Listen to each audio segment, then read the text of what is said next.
You are listening to The Tarot Diagnosis. I'm your host, Shannon. I'm a licensed psychotherapist, and I also happen to have a love for tarot. Each episode, I invite you to reflect with me as I work to demystify the tarot and the human experience, all while exploring tarot's connection to mental and emotional health. While this podcast may feel therapeutic, it is not meant to take the place of psychotherapy. So grab your cards and join me as I work to create a pathway to better understand ourselves and those around us.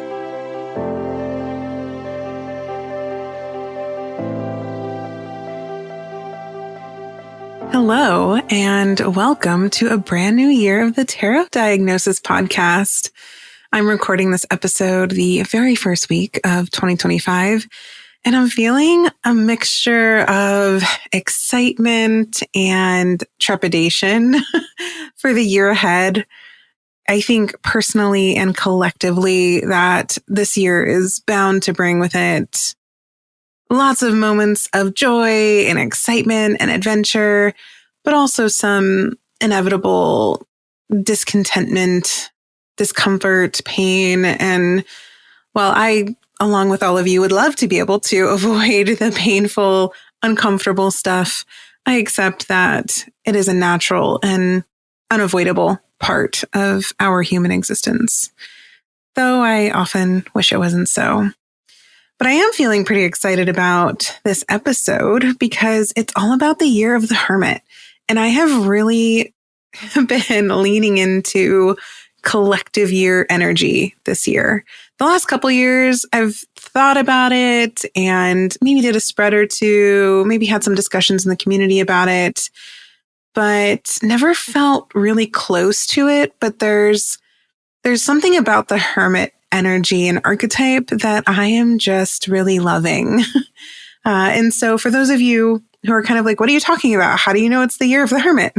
From a numerological perspective, we can reduce any given year down to a digit that correlates with the major arcana in tarot. And 2025 reduces to 9 because 2 plus 0 plus 2 plus 5 equals 9, which equates to the Hermit.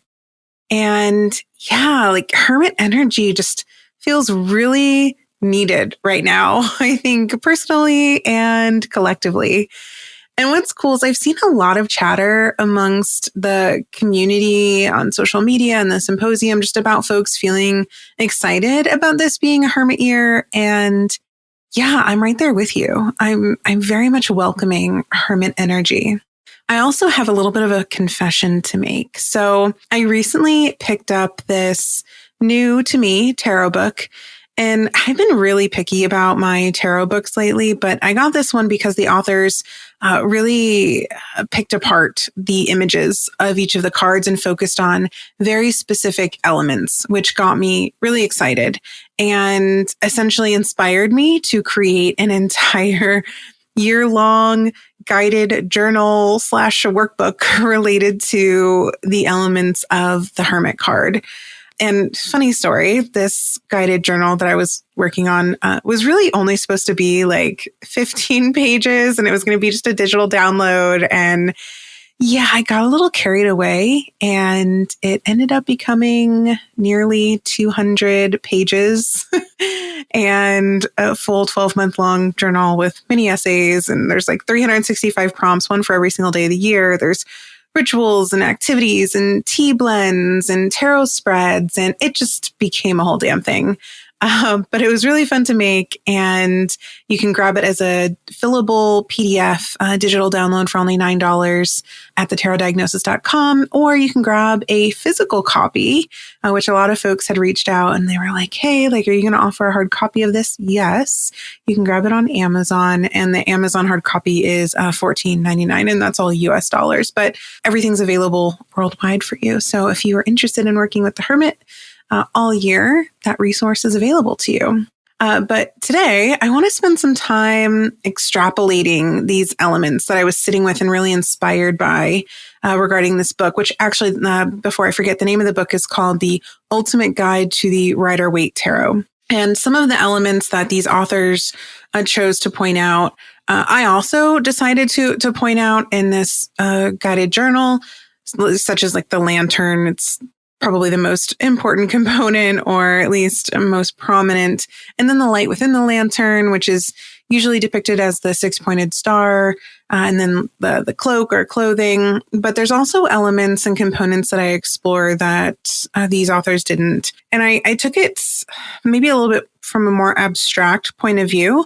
So I'm thinking about the path that the hermit takes, the trail, and the idea of there being a refuge of trees and forests that the hermit stops and takes breaks at, and then other just kind of like natural landscapes implied, but just out of view. And then I get kind of meta with the lantern, and I talk about the components that make up the lantern, like the fire inside and the glass. And then the fact that the hermit is able to see vast distances once they reach the top of this mountain. And also this idea of a return, a kind of coming back to home base type of feeling once the hermit has completed that specific leg of their journey. So let's spend some time talking about all of these components of the hermit archetype and reflect on what that means for the collective year ahead. I think my favorite element of the hermit is the lantern. It's the element that's most notable or prominent and the holder of the deeply significant light that illuminates the hermit's journey. And something that I really like thinking about regarding the lantern is, unlike our kind of everyday standard man-made flashlights that are super bright and very focused, the lantern's glow is very soft. It's gentle, it flickers, it's often inconsistent and unfocused, which really means that the user or the hermit or us really needs to take slow, deliberate, kind of cautious and intentional steps while they're using this lantern because it is inconsistent. So if we think about this component from an esoteric or historical standpoint, lanterns represent our ability to navigate both the physical and spiritual worlds. And then the light and fire within the lantern serves, again, esoterically as a bridge between physical and spiritual realms. And then the fire, also often depicted as a six-pointed star, represents either the seal of Solomon or the Star of David. And then that component typically symbolizes feelings of hope or protection or divine consciousness. Another element or companion that the hermit is using on their journey is the staff. And the staff provides the hermit with support and stability. And this symbolizes our ability to be resilient and grounded despite whatever terrain we're navigating. And psychologically, the staff can represent the tools and resources that stabilize us during moments of uncertainty or insecurity or fear. So think about the coping skills we use, like literal grounding exercises, such as naming things that we can see, hear, feel, touch, taste, and smell, especially when we're feeling uneasy, anxious, or dissociated. From an esoteric standpoint, the staff can also act as this conduit for energy and intention and connects our intuition with our external world. So the staff then kind of speaks to this interplay between self-reliance and interdependence.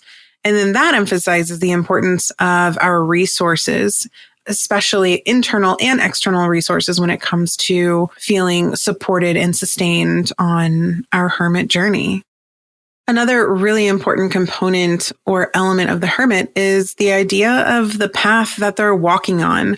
Often when we think of the hermit card, we just see them standing kind of statically on some kind of rugged terrain, which historically folks interpret as a mountaintop. But we don't tend to talk about how the hermit actually got to where he's standing. And I think the path can function as a metaphor for personal and collective evolution. Think about where we've started on our journey and then where we end up. And then from a psychological perspective, the path that the hermit is walking really represents the actual process of doing work. Internal work, external work, trying to find wisdom, better understand the self, better understand others. And when we think about a literal path or a literal trail, Usually these end up having detours, segments of complete solitude where you're just totally alone. And then other moments of kind of like serendipitous connection where you meet a fellow traveler or hiker, for example.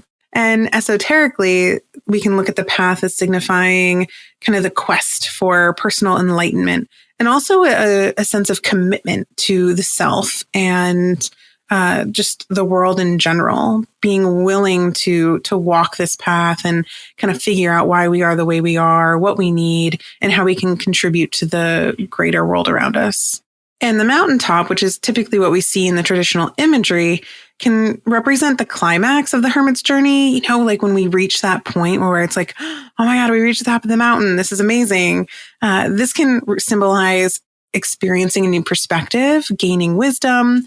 But it's important to remember that it's not a final destination. It's really just a vantage point where we can reflect on how we got there, feel a renewed sense of energy and excitement. But we have to remember that growth is incremental and not linear. And, you know, it took a lot of work to get to the top of the mountain. And we might end up having to hang out there for a bit if there's like inclement weather or we don't feel as energized or renewed as we need to in order to go back down. And I think that's important. Like we do have to go back down.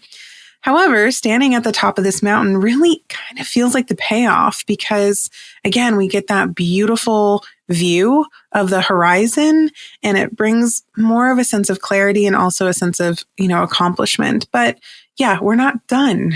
We very much have to trek back down. And then the goal is to disperse all of this knowledge and the experience that we just gained to get there. And there's also, like I mentioned a moment ago, this idea of the horizon at the mountaintop. So psychologically, if we think about looking out at a horizon, it could represent kind of like us standing at the edge of our comfort zone. Like, ooh, okay, I'm safe here. I'm on solid ground, but out there, oh my gosh, I don't know what's going to happen or, you know, what could be lurking in the shadows.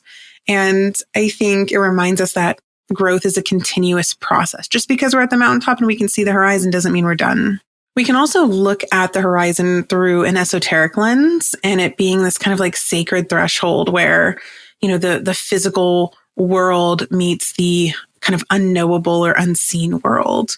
And sometimes that can inspire hope and encourage us to kind of embrace this journey even further rather than just focusing solely on the destination where we've landed. And at this point, the top of the mountain. I think one of my favorite components of the hermit to think about, and it's often unseen, but I feel like implied.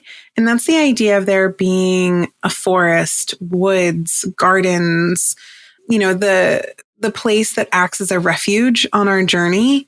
I think that the idea of gardens or a forest symbolize our ability to feel connected to the earth. It gives us a moment to feel restored and nurtured by human nature. From a psychological perspective, the forest serves as our sanctuary. It offers us a sense of peace and solace and allows us to take a moment to pause and ground. This makes me think of practices like forest bathing, for example. And there's been a significant amount of research that shows the healing power of nature in reducing stress, enhancing feelings of well-being. And those are super important experiences when you're on this kind of hermit-esque journey. So the idea of a forest being present really feels vital and necessary on the hermit's journey. From an esoteric perspective, the idea of a forest also functions as a sacred space. And it's where we can kind of let go of any sort of boundaries or barriers that we've put up between, you know, ourself and the world around us. These barriers can neatly and safely dissolve, allowing us to feel a little bit more at ease or even small compared to, you know, the trees that are towering above us and the absolute power that is Mother Nature. I think often working on ourselves and our relationships and trying to make the world a safer, equitable, and nurturing space can leave us feeling like we have to be large and in charge. And that's exhausting.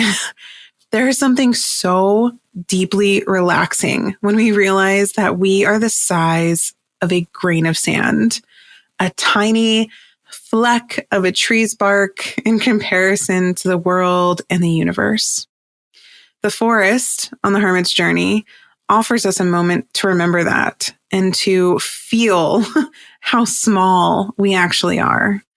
And I think some people can kind of cringe when they think about that, but it doesn't mean that we can't make a difference or that our experience here doesn't matter. It's actually quite the opposite.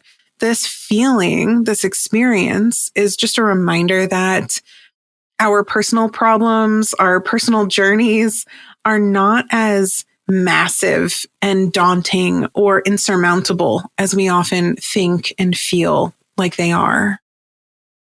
Another element to consider relating to the hermit is its cloak and it being the symbol of protection. And beyond it being a symbol of protection, I feel like it also functions as a container, quite literally, actually. I mean, think about how many hidden pockets are probably inside that cloak. This is where the hermit stores everything they need for their journey. It also serves as a mobile sanctuary. Think of it as like their sleeping bag. So it's very practical in a sense. It also can function as a raincoat, a protection from the sun, or just weather in general. And it offers a sense of comfort and security, especially not even just from a physical standpoint, but also just during moments of vulnerability. And especially when you need emotional comfort, think about how we will tend to wrap ourselves up in blankets or sweaters because we want to feel held or safe. We don't even necessarily have to feel cold, but we will just kind of naturally do that. So psychologically, this cloak can also represent a form of protection in that way. And it also represents boundaries, and it can function as a shield and act as a shield from external influences, for example, because when we are on a hermit-like journey and we're walking this path, we do have to be mindful of what's influencing our thoughts and our ideas and our experiences and the stories that we're writing while we're on this journey. So I think the cloak represents, kind of like a bubble or a shield to make sure that nothing negatively impacts our unique experience. Another unseen component in the concept of the hermit's journey is this idea and experience of gathering and collecting. So the hermit's journey just inherently involves gathering wisdom, collecting resources and experiences. And this act of collecting is both practical and symbolic. This concept also allows the hermit to recognize the contributions of others and gives this kind of emphasis on the interconnectedness of both individual and collective contributions to the path and the experiences that the hermit has during their journey. When we are mindful of this idea of gathering and collecting, it allows us to remember and honor the efforts of others as well as our own personal efforts. Something else to consider too, and I won't spend too much time on this because I feel like I've talked about the shadow quite a bit, and I'm going to be talking about it a lot more as the year goes on because I will be releasing a book on shadow work. The Hermit's Journey does obviously include the experience of encountering and ideally integrating our shadows. And these are both more dark shadows and golden shadows that might surprise us. And just a quick reminder, shadows are, or the shadow itself can represent any sort of rejected or repressed parts of the self. And this can be, what would be deemed negative by society, but also when we think about the golden shadow, it's parts of ourselves that are maybe more redeeming qualities, like our sense of humor or our creativity. So it is inevitable that the hermit is going to come face to face with some of their shadows on this journey. And being mindful of that and allowing this path and this journey to take us down some of those shadowy detours is going to be really vital to just understanding the self and how we show up in the world and how we show up in relationships. And then making sure that we also allow time and space for the integration of those shadows. And finally, there's this idea of a return, where the hermit is kind of coming back to where they started, but returning transformed in some ways and better prepared for the next leg of their journey. So when we think about the hermit's return, it really marks a phase of, closure, integration, and then preparation for a potential new journey in the future. It's very much a time to reflect on lessons learned and also ways to embody those lessons now that we're kind of like back to where we started from, kind of back to our home base. And this phase involves gratitude, stronger feelings of self-worth, and also this desire to honor the things that have been left behind that maybe no longer serve us, and giving ourselves permission to reflect on what we've released along our journey and what we've gained. And the hermit's return reminds us that our journeys contribute not only to our own personal growth, but also to the collective human experience by the way of sharing what we have learned and gained throughout this process. So, what does all of this mean for the collective energy of 2025? I think it means it's time to get real about how we function within our world, within our societies, and within our communities, and also just within our relationships and our families.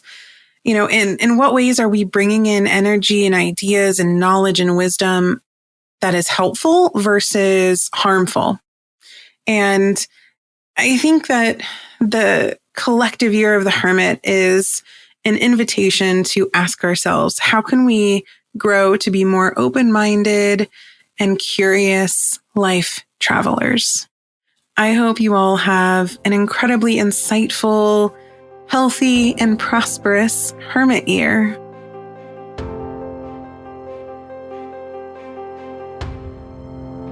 Thank you so much for listening to The Tarot Diagnosis. For more tarot and mental health content, follow The Tarot Diagnosis on Instagram. You can also subscribe to the podcast so you never miss an episode, and sign up to receive the Tarot Diagnosis emails, where you'll have access to exclusive spreads and exciting announcements. To join an incredible community of tarot and psychology enthusiasts, join the Tarot Diagnosis membership community, The Symposium, by visiting thetarotdiagnosis.com.